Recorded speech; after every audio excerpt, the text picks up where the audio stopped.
¿Cómo detener la tos en un niño? Ya sea tos seca, tos con flema, tos persistente. Con este remedio casero.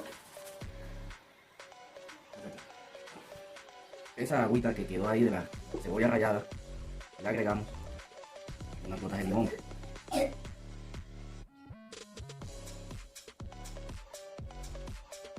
Una pizca de aceite de cocina.